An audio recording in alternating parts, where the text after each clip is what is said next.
Jijjiirama akka biyyaatti dhufe hordofee waajjirri giiftu duree hojiilee hawaasummaa adda addaa irratti kallattii garaa garaan hirmaachuun fayyadamummaa uummataa mirkaneessuuf hojjechaa jira. Waajjirichi magaalaa Naqamteetti warshaa daabboo ijaarsaa ture eebbisiiseera. Sagantaa eebba kana irratti kan argaman giiftu duree Zinnaash Taayyaachoo linni Oromiyaa godina qilleensa gaarii qabu ta'uu eeruun hojiilee damee hawaasummaa cimsuuf hojjechaa jiran babal'isanii kan itti deeman ta'uu himuun uummanni magaalaa Naqamtee eegumsa barbaachisu warshichaaf taasisuu akka qaban gaafataniiru. ቢሮአችን ከሚሰራው ከ14ቱ 12ኛውን ነው እያስመረቀን የምንገኘው። ወርሻ ዳቦ ቢሮን ኬኛ ijaarsaa jiru 14 keessaa kanarra eebbisnu kun 12ffaadha.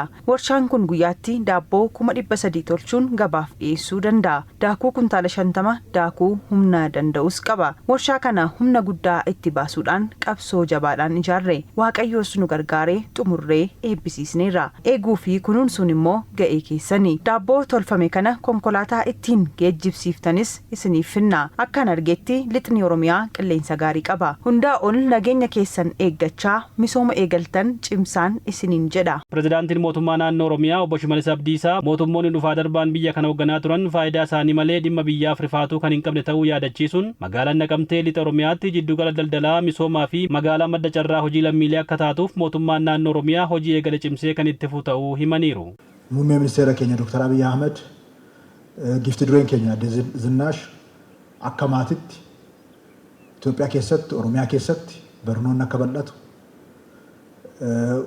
qaaleensa magaalaa keessa jiruuf immoo manneen faabrikaawwan akkanaa warshaawwan akkanaa daakuudhaaf daabboodhaaf akka bal'atan namoota ija qaroo hin qabneef mana barnoota ija qaroo ammayyaa ta'e ijaaruudhaan kitaaba barreessanii gurguran utuu nafin wantoota akkanaatiif oolchuudhaan biyyoota adda addaatti kadhatanii fidanii hojjechuudhaan biyya isaanii hagam akka jaalatanii fi biyya isaaniitiif hagam akka fakkeenya ta'an gochaa qabatamaadhaan agarsiisaa jiru. Naqamte lixa Oromiyaatiif giddugala guddaa taatee sochii olaanaan iddootti gaggeeffamu namni iddootti dhufee boqotu akka ta'u shakkii tokko iyyuu hin qabu.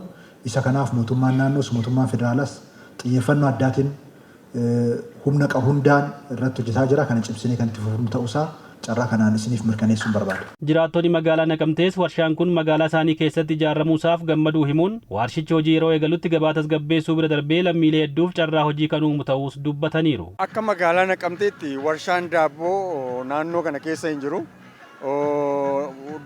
Manumti daakuu isaallee biyya kana keessa hin jiru. Dhiyeessiin qamadii isaallee biyya kana keessa hin jiru ture. Yeroo ammaa kana kun hundumti isaa guutee magaalaa keenya keessatti dhaabbachuu isaatiif gammachuu guddaatu nutti dhaga'ama. Qaaleensi jireenyaa yeroo ammaa nu mudachaa jiru hedduu nuuf fura. Daakuutu oomishamaa, daabbootu oomishamaa. Namni nyaatee buluu waan qabuuf guyyaatti immoo daabboo 300 ol waan oomishuuf baay'ee gammanneera jechuudha. Miira gammachuu guddaa keessa jirra. Galatoomaa jennaan kabajamoo giifti duree keenyaan illee baay'ee galatoomaa ittiin jenna. Warshichi tajaajila barbaadamu hunda akka kennuuf eegumsaa fi kunuunsa barbaachisu hunda kan taasisan ta'us jiraattonni kunneen himaniiru. Kunuunsi isaa kan keenya kan uummataati. Naannoo kana keessa baay'inaan hojii dhabaa baay'eedha kan jiru. Hawaasa keessaa kan ba'an hojii dhabaa baay'eedha kan jiru. Hawaasni warshaa kana hin eega. Durbee Zinnaash Taayyaachoo kana baay'ee galateeffannaan kanaan dura wanti akkasii ta'ee sin beeku biyyan biraa daabboo hidhee iyya amma immoo namoonni keenya kana dhaabuu isaaniitti baay'ee galata isaan gashannaan. Warshaa kana eeggachuu hin qabu uummati xuruu godhee naanna'ee eeguu qaba. Amma warshaa kana namni gara biraa bakkeedhaa dhufuun itti hin jiru. Nuumatu kunuunsuutu jira. Ana ijoollee koo haadha manaa koo hundumti keenya akabaabii kana kan jirru warshaa kana kunuunsuun kan jiru nutu eegutu irra jira. Giifti duree Zinnaash Taayyaachoo fi pirezidaantiin Shimallis Abdiisaa mooraa warshaa daabboo eebbifame kana keessatti biqiltuus dhaabaniiru.